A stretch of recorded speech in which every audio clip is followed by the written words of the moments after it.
The fitna, or the dissension, and all the problems that led to the death of Uthman radiallahu anhu, was started by a man by the name of Abdullah ibn Saba. And he's also known as Ibn Sauda because his mother was black, so they called him Ibn Sauda. And Abdullah ibn Saba was a Jew from Sana'a in Yemen. And he pretended that he was a Muslim. So he's a hypocrite coming into Islam, because Islam had become powerful at this point, and he felt that the only way to defeat Islam was from a fitna from the inside. So he's trying to defeat Islam from the inside by creating these fitan and creating these problems. He starts to spread fitan. He first started in Medina. He comes to Medina and he tries to put shubuhat and bring these vague and strange questions in Medina. But of course all the scholars, the majority of scholars were in Medina, and the companions of the Prophet ﷺ were in Medina. So he wasn't able to do anything. There was not a single person who followed him. So the scholars stopped him and not a single person followed him. And this shows the importance of knowledge and scholars and how they protect people from going astray. So then he tries Asham. He goes to Asham. And in Asham, Muawiyah radiallahu anhu was the governor there for 20 years. And there was not a single fitna that arose in Asham. And later on when he becomes the Khalifa for 20 years, there was never a single fitna. For 40 years. So Muawiyah radiallahu anhu is a man who knows how to control fitan and how to control people and the problems they may cause. So then Ibn Sauda, Abdullah ibn Saba, was also unsuccessful there. And he heads to Al-Kufa. And he goes to Al-Kufa and he finds it to be ripe with fitan. Lots of problems going on. And that's why Umar radiallahu anhu, because of the nature of the people of Al-Kufa, Umar radiallahu anhu had put Al-Mughira ibn Shu'bah as the governor there. And Mughira ibn Shu'bah radiallahu anhu was one of the companions. He was tough, and he used to be the personal bodyguard of the Prophet ﷺ. So in the days of Umar there were no fitan in Kufa because Mughira ibn Shu'bah was the governor in charge there. So then when Uthman radiallahu anhu came and he became the Khalifa, he removed Al-Mughira ibn Shu'bah and put Sa'id ibn al-As in his place. And for that reason, it was susceptible to being a good place to start a fitna. Abdullah ibn Saba tries to join forces with a lot of people, and if we look at the people of fitna, we'll find that a lot of them were thieves and highway robbers and people who were punished because they had transgressed the limits of Allah subhanahu wa ta'ala. We find Abdullah ibn Saba, he goes to a man by the name of Hakim ibn Jabala. And Hakim ibn Jabala was a man from Basra, and he was a highway robber. And he had like a band of criminals. And people knew that he was a highway robber, but they couldn't prove anything against him, and that's why he kept on robbing.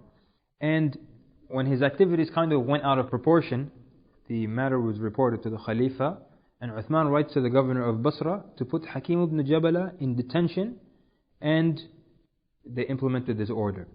So then when Abdullah ibn Saba hears of him, he goes out. He reaches Basra and he stays with Hakim ibn Jabala.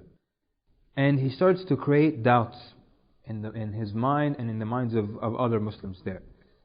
First, he presented himself as a well-wisher for the Muslims and one who loved the family of the Prophet ﷺ. And after he started gaining the trust of the Muslims, he began to ask and raise other questions. He first raised the question. He said that if Isa alayhi salam is going to come back to this world, why not Muhammad sallallahu alayhi wa sallam? Muhammad sallallahu alayhi wa sallam is better than Isa. So he then starts to use this ayah to support his argument. He says, Allah subhanahu wa ta'ala says in the Quran, إِنَّ الَّذِي فَرَضَ عَلَيْكَ الْقُرْآنِ لَرَادُّكَ إِلَى مَعَادٍ. Allah subhanahu wa ta'ala says, verily he who has given you the Quran will surely bring you back to a place of return.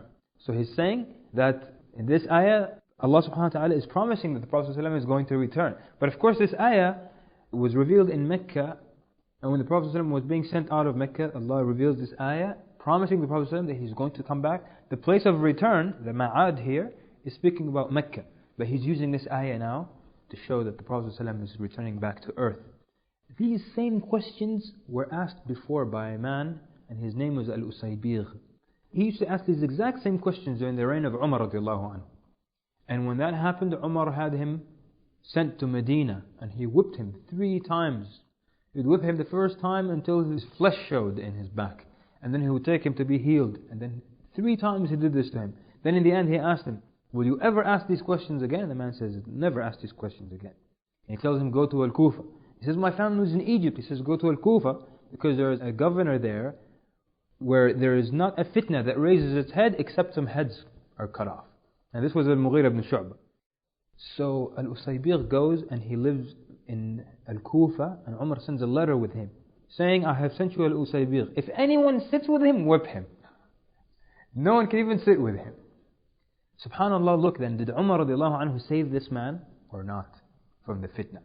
When the people of fitna came out and they started asking these same questions that he was asking years ago, people came to him and they told him, Oh Usaybigh, there's some people now and they have strength and numbers and they're asking the same questions that you were asking years ago. So why don't you join them?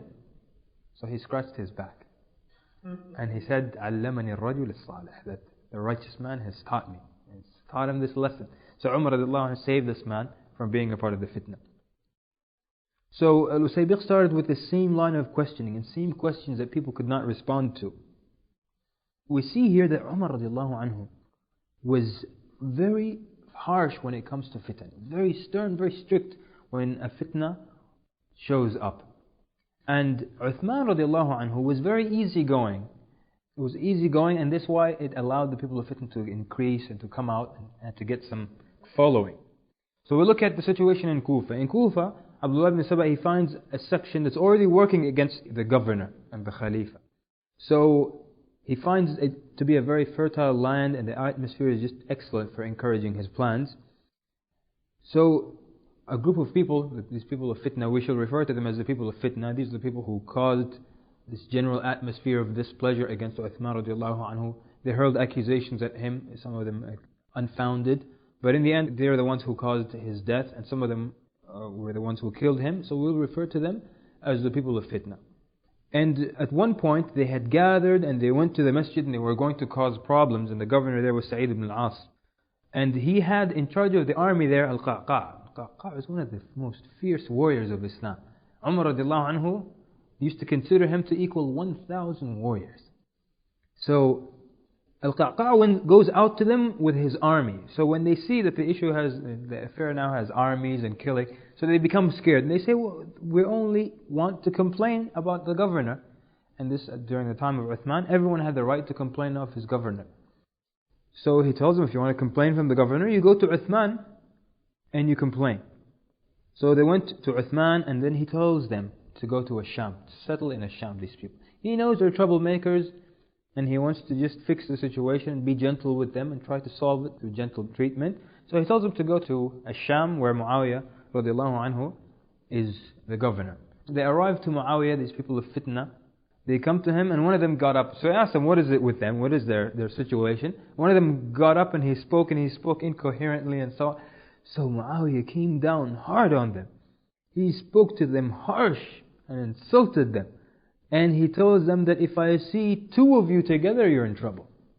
I don't want any problems here. So then they complained again to Uthman radiallahu anhu, and he allowed them to go to another place. We want to look at Egypt now.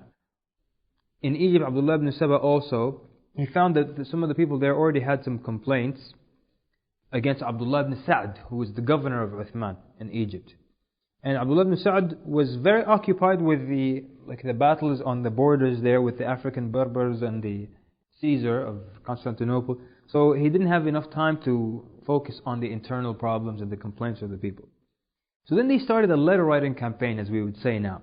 Abdullah ibn Saba and these other people in Basra and in Kufa, they started to send letters to Medina and letters from one city to the next, complaining of the terrible situations, complaining of the governors, complaining of the Khalifa, and charging them with atrocities and malpractice and like injustice against them.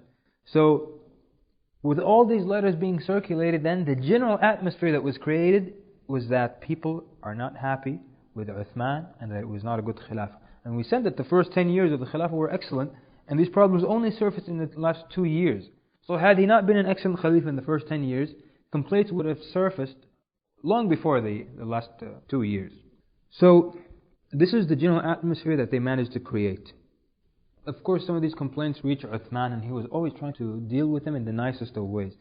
Of the people of fitna, there is a man whose name is Al-Ashtar al-Nukh'i, and we're going to hear this name many times later on. And Uthman tells him, what is it that you want? And they said, we don't want Sa'id ibn al-As as the governor.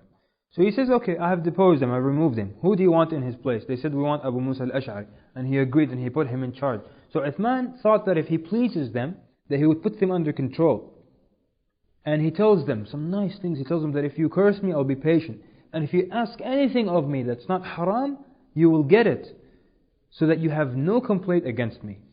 But unfortunately, this gives them more power and more freedom to create problems. And this is how some people are. You treat them harshly and they obey you and they're obedient. But when you're gentle, they think that they can take advantage of you.